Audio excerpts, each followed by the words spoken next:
প্রকৃত বন্ধু নির্বাচন। এক গাঁয়ে দুই বালকের মধ্যে বেশ ভালো বন্ধুত্ব গড়ে উঠেছিল। একদিন তারা বেড়াতে বেড়াতে একটা বনের মধ্যে এসে পৌঁছল।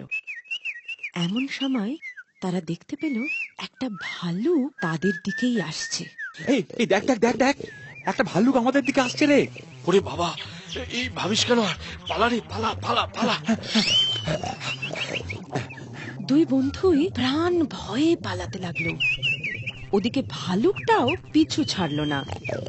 বিপদ সঙ্গীন বুঝে এক বন্ধু একটা গাছে উঠে পড়ল।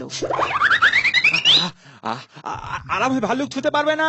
আরে আরে বন্ধু, তুমি আমাকে ছেড়ে একাই গাছে উঠে পড়লে। আমি তো গাছে উঠতে পারি না, অন্তত আমাকে একটু টেনে গাছে উঠতে সাহায্য তো করো। হ্যাঁ, তোমায় টানতে গিয়ে যদি আমি পড়ে যাই?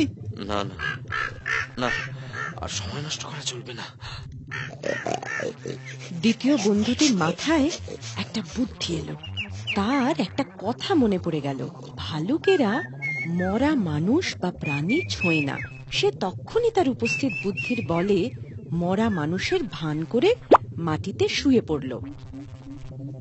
ইতিমধ্যে ভালুকটি দ্বিতীয় বন্ধুর কাছে এসে পড়ল। ওদিকে প্রথম বন্ধুটি কৌতূহলবশত গাছের ওপর বসে বসে সব দেখছিল। ভালুকটি দ্বিতীয় বন্ধুটির সারা গায়ে শুঁকে শুঁকে পরীক্ষা করছিল যে সে জীবিত না মৃত। দ্বিতীয় বন্ধুটি তো নিজের নিঃশ্বাস বন্ধ করে মরার মতো পড়ে রইল। আরে আরে, ভালুকটা ওর কানের কাছে মুখ নিয়ে কি করছে? ভালুকটা কিছু বলছে নাকি? অবশেষে ভালুকটা দ্বিতীয় বন্ধুটিকে মৃত ভেবে চলে গেল। এই যাত্রায় বোধহয় বেঁচে গেলাম।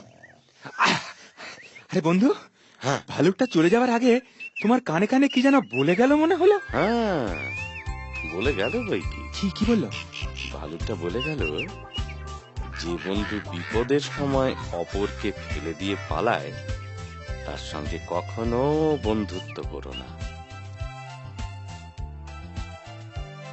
একমাত্র বিপদের সময়ই প্রকৃত বন্ধুর পরিচয় পাওয়া যায়।